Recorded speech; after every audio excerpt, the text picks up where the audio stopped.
নমস্কার বন্ধুরা, বাংলার ইনভেস্টর ইউটিউব চ্যানেলে আপনাদের সবাইকে স্বাগত জানাই। চ্যানেলে প্রথমবার এসে থাকলে চ্যানেলটা অবশ্যই সাবস্ক্রাইব করে রাখবেন। তো আজকে মার্কেটের যে ওপেনিংটা সেটা খুবই খারাপ ভাবে হয়েছিল, যদিও পরে মার্কেটে রিকভারি দেখা যায়। দেখতে পাচ্ছেন প্রথমে প্রায় হাফ সেশন এই যে মার্কেট সেটা কিন্তু অনেকটা নিচে ট্রেড করছিল, এবং এর পেছনের কারণটা কি? এর পেছনের কারণটাই হচ্ছে ডোনাল্ড ট্রাম্প নিজেই। গতকালই এই খবরটা কভার করেছিলাম, আজকের দিনেই এই আমেরিকান টাইম 9 AM এ তিনি তার বক্তব্য সামনে রাখবেন। কিসের ব্যাপারে? দেখতে পাচ্ছেন Trump will deliver a prime time speech to announce a major update on the Iran war, মানে ইরানের সঙ্গে আমেরিকা যে যুদ্ধে জড়িয়ে পড়েছে সেই নিয়ে তিনি মেজর আপডেট সামনে রাখবেন। এবং সেই যে সময়টা সেটা যদি আমাদের ইন্ডিয়ান টাইম হিসেবে দেখি, তাহলে আমাদের সময়ে এই সকাল 7:30টার সময় তিনি তার বক্তব্য সামনে রেখেছিলেন। আর মার্কেট অনুমান করে চলছিল তিনি আজকের দিনের এই স্পিচে যুদ্ধ বন্ধের কোনো কথা বলবেন, এই সিজফায়ার নিয়ে কোনো কথা বলবেন, পজিটিভ কোনো কথা বলবেন। এবং এইসব কিছু কারণে মার্কেট যেহেতু অনুমান করে চলছিল, তাই গতকাল দেখতে পেয়েছিলাম এই যে গ্লোবাল স্টক মার্কেট সেগুলো খুবই ভালো পারফরমেন্স দেখাচ্ছিল।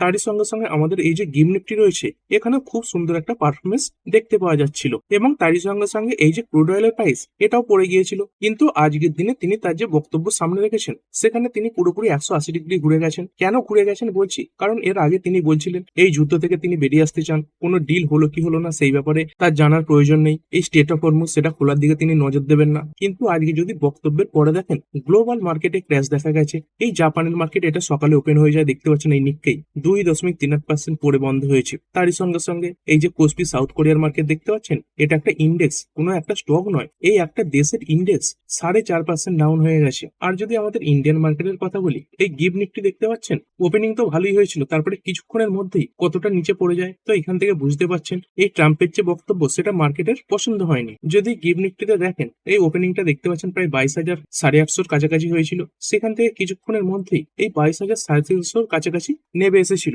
মানে 500 পয়েন্টের কাছাকাছি এই গিভ নিফটি পড়ে গিয়েছিল। এবং তারই সঙ্গে সঙ্গে গ্লোবাল মার্কেটেও দেখতে পাচ্ছেন খারাপ পারফরমেন্স দেখতে পাওয়া যাচ্ছে। এই ড্যাক্স 1.94% ডাউন, ফুটসি 0.18% পড়েছে, ক্যাক 40 1.20% ডাউন, ইউরো স্টক্স এটাও পড়েছে 2%। এবং এই এশিয়ান মার্কেটের মধ্যে এই সাংহাই 0.74% পড়েছে, এবং এই হ্যাংসেং দেখতে পাচ্ছেন 0.70% পড়েছে। এবং এই ট্রাম্পের বক্তব্যের পরেই যদি ক্রুড অয়েলের প্রাইসের কথা বলি, এখানে দেখতে পাচ্ছেন কিরকম একটা তেজি দেখতে পাওয়া যাচ্ছে। এই ডব্লিউটিআই ক্রুড দেখুন 12%-এর উপরে বেড়ে গেছে, এবং তারই সঙ্গে সঙ্গে এই ব্রেন্ট ক্রুড এটাই 8%-এর উপরে বেড়ে গেছে। এই ব্রেন্ট ক্রুড এর আগের দিনে এই 100-র কাছাকাছি কিন্তু চলছিল, সেখান থেকে 109-এর কাছাকাছি পৌঁছে গেছে। তো ডোনাল্ড ট্রাম্প তিনি কি এমন বক্তব্য সামনে রাখলেন যার কারণে গতকালে এত ভালো পারফরমেন্সের পর আজকে মার্কেট এত খারাপ পারফরমেন্স দেখালো? চলুন সেই পয়েন্টগুলো এক এক করে দেখে নিই তিনি কি বললেন। তো তিনি 10 থেকে 15খানা পয়েন্ট বলেছেন, তো সেই পয়েন্টগুলো আপনাদের সঙ্গে আলোচনা করব। দেখতে পাচ্ছেন মিশন নিয়ার কমপ্লিটেশন, মানে তিনি এটাই বলছেন তার যে লক্ষ্য সেটা প্রায় কমপ্লিট হয়ে গেছে। ট্রাম্প ডিক্লেয়ার দ্যাট দ্য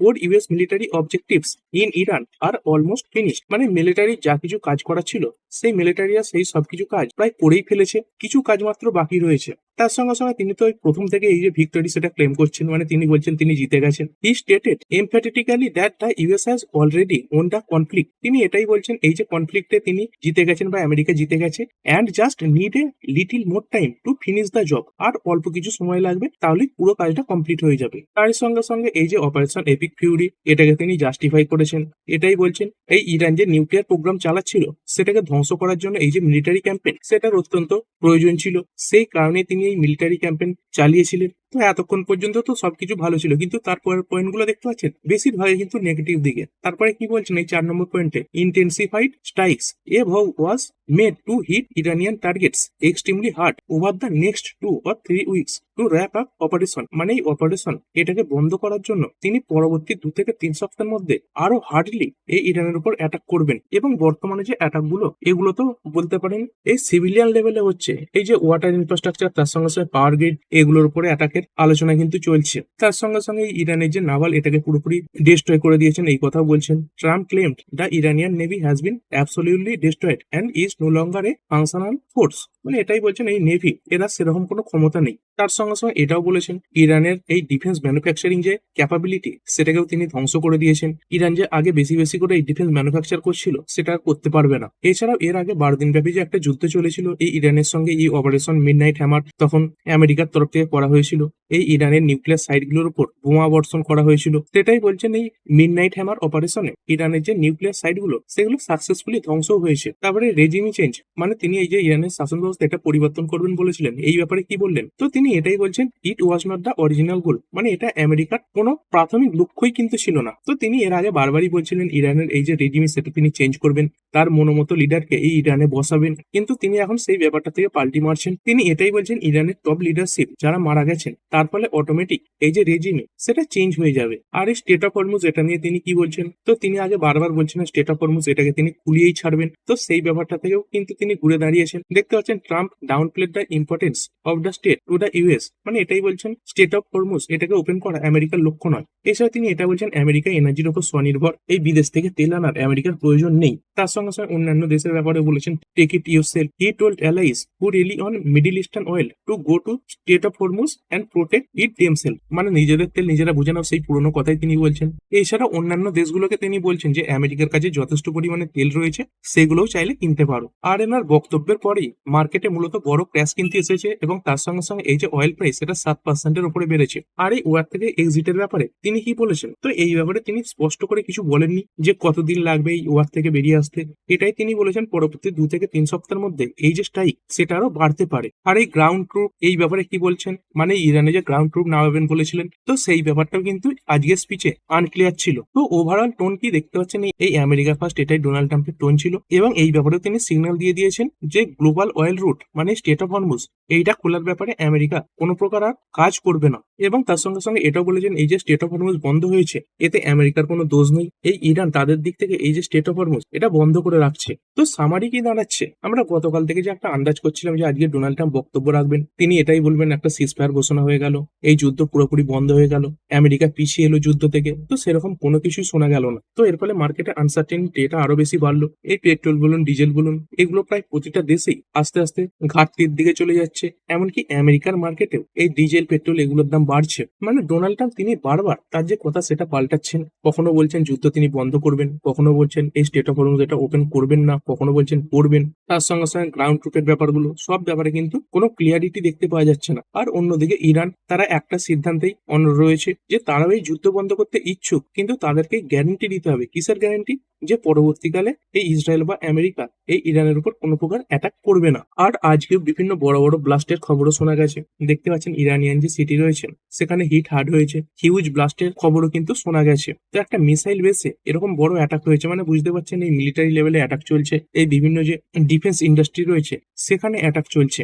এই ইস্পাহানের কাছাকাছি একটা মিসাইল বেসেই এই অ্যাটাকটা করা হয়েছে। এছাড়া ইরানও পাল্টা আঘাত করছে। এই যে রেভলিউশনারি গার্ড রয়েছে তারা কি বলছে, তারা এই আমেরিকান যে বিভিন্ন স্টিল ইন্ডাস্ট্রি তার উপর অ্যাটাক করেছে। আর শুধুমাত্র স্টিল ইন্ডাস্ট্রি নয়, এই স্টিলের পাশাপাশি এই যে অ্যালুমিনিয়াম ইন্ডাস্ট্রি রয়েছে সেগুলোর উপরেও অ্যাটাক করা হচ্ছে। তো এই মিডল ইস্ট মানে গালফ কান্ট্রিগুলোতে যে অ্যালুমিনিয়াম স্টিল এই প্ল্যান্টগুলো রয়েছে তার উপর ইরান অ্যাটাক চালাচ্ছে। মানে শুধুমাত্র এই যে যুদ্ধ সেটা কিন্তু আর্মি লেভেলে সীমাবদ্ধ নেই, এই যে অ্যাটাক গুলো হচ্ছে সাধারণ মানুষের জীবনে কিন্তু ইম্প্যাক্ট করবে। এই স্টিল অ্যালুমিনিয়াম এগুলোর দাম কিন্তু এর কারণে বেড়ে যাবে। তো এই সব কিছুর কারণেই মানে বিশেষ করে ডোনাল্ড ট্রাম্পের বক্তব্যের পরে আজকে মার্কেটের যে ওপেনিংটা সেটা খুবই খারাপ হয়েছিল, কিন্তু তারপরে যদি দেখেন আস্তে আস্তে এই মার্কেটে রিকভারি দেখা যায়। আর আজকে মার্কেটে এই রিকভারির পেছনে দুখানা কারণ রয়েছে। প্রথমত আমাদের এই যে আইটি ইন্ডেক্স সেখানে ভালো রিকভারি দেখা গেছে, এবং এই আইটি ইন্ডেক্সের পাশাপাশি আমাদের যে ইন্ডিয়ান রুপি সেটাও আজকে অনেকটা শক্তিশালী হয়েছে। এখানে দেখতে পাচ্ছেন এই নিফটি আইটি ইন্ডেক্স খুলে নিয়েছি, এই শুরুটা তো লাল নিশানেই ছিল, তারপরে আস্তে আস্তে দারুণ রিকভারি দেখিয়েছে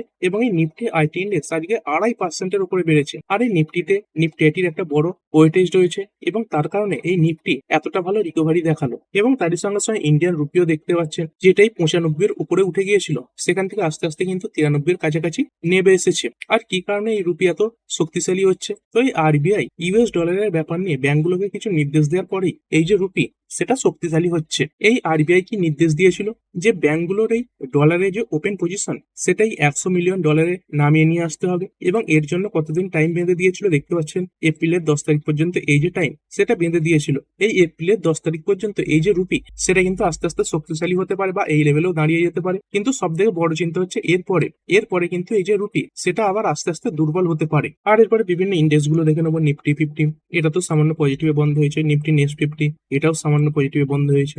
ব্যাংক 0.19% বাড়া, ফাইন্যান্সিয়াল সার্ভিস 0.25% বেড়েছে। মিড ক্যাপ সিলেক্ট প্রায় 0.5% ডাউন। তারপরে 100, 200, 500 এগুলোতেও দেখতে পাচ্ছেন মোটামুটি একদম নিউট্রাল একটা তেজি দেখতে পাওয়া গেছে। মিড ক্যাপ 50, মিড ক্যাপ 100 কিছুটা লাল নিশানে বন্ধ হয়েছে, এবং এই স্মল ক্যাপ 100, স্মল ক্যাপ 50 এগুলোও দেখতে পাচ্ছেন কিছুটা লালেই বন্ধ হয়েছে। অর্থাৎ আজকে লার্জ ক্যাপ কোম্পানিগুলোতেই মোটামুটি ভালো তেজি দেখতে পাওয়া গেছে। অন্যদিকে স্মল ক্যাপ, মিড ক্যাপ এই যে ইন্ডেক্স গুলো রয়েছে এগুলো কিছুটা লাল নিশানেই বন্ধ হলো। তবে আজকে ওভারঅল মার্কেট ব্রেথ খুবই ভালো ছিল। যেমনটা দেখতে পাচ্ছেন আজকে 3311 খানা স্টক ট্রেড হয়েছে। তাদের মধ্যে বাড়া শেয়ারের সংখ্যা 2018 খানা এবং পড়া শেয়ারের সংখ্যা 1216 খানা। তো শুরুর দিকে এই পরিস্থিতি খুবই খারাপ ছিল, এই বাড়া শেয়ারের সংখ্যা খুবই কম ছিল। সেই তুলনায় দিনের শেষে এই পরিস্থিতি অনেকটা ভালো হয়েছে, এবং আমি তো বলবো আজকের দিনে যে আমাদের মার্কেট সেটা অনেকদিন পর ভালো পারফরমেন্স দেখালো। এই ইন্ডিয়ান রুপি শক্তিশালী হয়েছে, তার সঙ্গে সঙ্গে এই নিফটি ফিফটি এতেও খুব ভালো রিকভারি কিন্তু দেখতে পাচ্ছেন। তো এটা কেন ভালো বলছি, দেখতে পাচ্ছেন এই যে ক্রুড অয়েলের প্রাইস সেটা প্রায় 9 থেকে 10% বেড়ে গেছে। তার সঙ্গে সঙ্গে গ্লোবাল যে মার্কেট গুলো সেগুলো খারাপ পারফরমেন্স দেখিয়েছে। তাছাড়াও আমাদের যে ইন্ডিয়ান শেয়ার মার্কেট সেটা আগামী 3 দিন ছুটি থাকবে। তো এই লম্বা ছুটির আগে মূলত মার্কেটে খারাপ পারফরমেন্সই দেখতে পাওয়া যায়, কিন্তু তা সত্ত্বেও দেখতে পাচ্ছেন আজকে মার্কেট এই বোটম থেকে কতটা রিকভারি দেখিয়েছে, প্রায় 2.5%-এর কাছাকাছি রিকভারি দেখিয়েছে। এটা কিন্তু যথেষ্ট ভালো সংকেত। মানে গ্লোবাল যে ইন্ডিকেটর সেগুলো সবই খারাপ নির্দেশ দিচ্ছিল, তবু এই নিফটি ফিফটি এটা খুব ভালো রিকভারি দেখিয়েছে। এরপরে বিভিন্ন সেক্টর গুলো, Nifty auto 0.62% down, financial service একদম ফ্ল্যাট, এফএমসিজি এটাও কিছুটা পজিটিভে বন্ধ হয়েছে। এই আইটি দেখুন এটাই কিন্তু আজকে টপ গেনার, 2.60% বেড়েছে। মিডিয়া 0.39% ডাউন, মেটাল 0.39% বাড়া, ফার্মা 0.92% পড়েছে। PSU bank 0.37% down, private bank এটা 0.39% বেড়েছে, এবং এই নিফটি রিয়েলটি এটাই 1%-এর উপরে বেড়েছে। মোটামুটি একটা মিক্স রিয়াকশন দেখতে পাওয়া গেছে। বেশিরভাগ ইন্ডেক্সই সকালে যেগুলো লাল নিশানে ছিল তারা সবুজে চলে এসেছে। এছাড়াও আজকে মার্কেটে কিছু আইপিও লিস্ট হয়েছে, চলুন সেগুলো দেখে নিই। প্রথমতই পাওয়ারিকা লিমিটেড আইপিও, এটা আজকে লিস্ট হয়েছে মার্কেটে। ইস্যু প্রাইস ছিল 395 দেখতে পাচ্ছেন, লিস্ট হয়েছে 366-তে, প্রায় 7.5% ডিসকাউন্টে লিস্ট হয়েছে। আর লিস্ট হওয়ার পরে কেমন পারফরমেন্স দেখিয়েছে, যেহেতু মার্কেট রিকভারি দেখিয়েছে তাই এই স্টকেও রিকভারি এসেছে দেখতে পাচ্ছেন। মাত্রই 1.27% লালে বন্ধ হয়েছে। এই লিস্টিং থেকে প্রায় 4-5% রিকভারি দেখিয়েছে। এছাড়া আরো একটি company Amir Chand Jagdish Kumar export limited IPO, এটাও আজকে লিস্ট হয়েছে দেখতে পাচ্ছেন 2 এপ্রিল। ইস্যু প্রাইস ছিল 212, লিস্ট কত হয়েছে 200-তে লিস্ট হয়েছে। এই 5.66% ডিসকাউন্টে লিস্ট হয়েছে। আর এটা কিন্তু লিস্ট হওয়ার পরে লোয়ার সার্কিল লাগিয়ে দিয়েছে কিছুক্ষণ পরে, এই 15% পরে আজকে বন্ধ হয়েছে। এরপরে চলুন কিছু শেয়ার ভালো পারফরমেন্স করেছে কিছু নিউজের কারণে, সেগুলো দেখবো। এই ল্যাটিন ভিউ অ্যানালিটিক্স দেখতে পাচ্ছেন 20%-এর আপার সার্কিল লাগিয়ে দিয়েছে, কোম্পানির জন্য বড় খবরও ছিল। এখানে দেখতে পাচ্ছেন এআই রিলেটেড কিছু ডিল এই কোম্পানি সাইন করেছে। LatentView stock jumps 9% after $3 million deal with US based Healthion AI. তো এই এআই রিলেটেড ইনভেস্টমেন্টের খবরে এই স্টকে কিন্তু তেজি এসেছে। তো এতদিন ইন্ডিয়ান কোম্পানিগুলো এই এআই সেক্টরে সেভাবে ইনভেস্ট করছিল না, কিন্তু আস্তে আস্তে দেখতে পাচ্ছেন এই ছোটখাটো সাইজের কোম্পানিগুলো এই এআই সেক্টরে হেভিলি ইনভেস্ট করতে শুরু করেছে। তারপরে এই ওলা ইলেকট্রিক মোবিলিটি লিমিটেড গতকালও দারুণ পারফরমেন্স দেখিয়েছিল, এবং আজকেও 9%-এর উপরে বেড়েছে।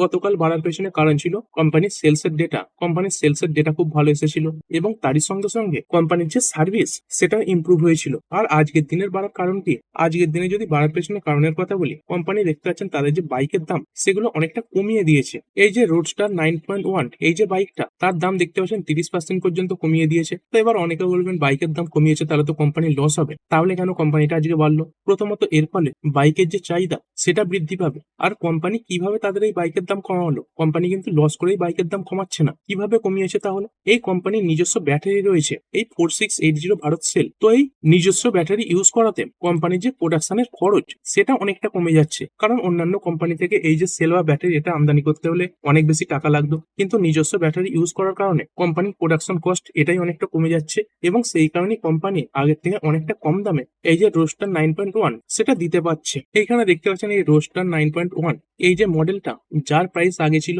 এই 1,89,999 টাকা, প্রায় 1,90,000-এর কাছাকাছি, সেটাই নেবে 1,30,000-এর কাছাকাছি চলে আসবে। এরপরে পেজ ইন্ডাস্ট্রি দেখতে পাচ্ছেন 4%-এর উপরে আপ। তারপরে সিগনেচার গ্লোবাল 3%-এর উপরে বেড়েছে। আর যদি পড়া শেয়ারগুলোর ব্যাপারে কথা বলি, অনেক শেয়ারই মোটামুটি 4 থেকে 5% ডাউন ছিল। তাও যদি কিছু নাম দেখি, জিআরইসি গতকাল ভালো পারফরমেন্সের পরে আজকে 4.5% ডাউন হয়েছে। তারপরে দেখতে পাচ্ছেন অ্যাকুটাস কেমিক্যাল প্রায় 9% ডাউন। তারপরে কারুর ভাষ্য ব্যাংক, ইউনাইটেড বেভারিজ, তারপরে পিজি ইলেকট্রোপ্লাস্ট লিমিটেড, তারপরে ক্যাবরি গ্লোবাল ক্যাপিটাল, এসআরএ লিমিটেড, এগুলো সব 5 থেকে 6% কাছাকাছি পড়েছে। আর এই গোল্ড সিলভারের দাম এখানে কেমন কি পারফরমেন্স দেখতে পাওয়া যাচ্ছে? আজকে গোল্ড সিলভারেও হেভি ক্র্যাশ দেখতে পাওয়া গেছে। তো ডোনাল্ড ট্রাম্পের এই বক্তব্যের পরেই গোল্ড সিলভারে পতন এসেছে। এই গোল্ড দেখতে পাচ্ছেন 3.63% ডাউন হয়েছে, এবং এরই সঙ্গে সঙ্গে এই যে সিলভার, এটাই 7.44% পড়েছে। মূলত বর্তমানে এই গোল্ড সিলভারের যে পারফরমেন্স, সেটাই ক্রুড অয়েলের প্রাইসের উপর নির্ভর করছে। এই ক্রুড অয়েলের প্রাইস যখন বেড়ে যাচ্ছে, তখন এই গোল্ড সিলভার এখানে কিন্তু ক্র্যাশ দেখতে পাওয়া যাচ্ছে। কারণ এই ক্রুড অয়েলের দাম বেড়ে যাওয়া মানে কি, মানুষ এই যে ডলার, তার দিকে ঝুঁকবে,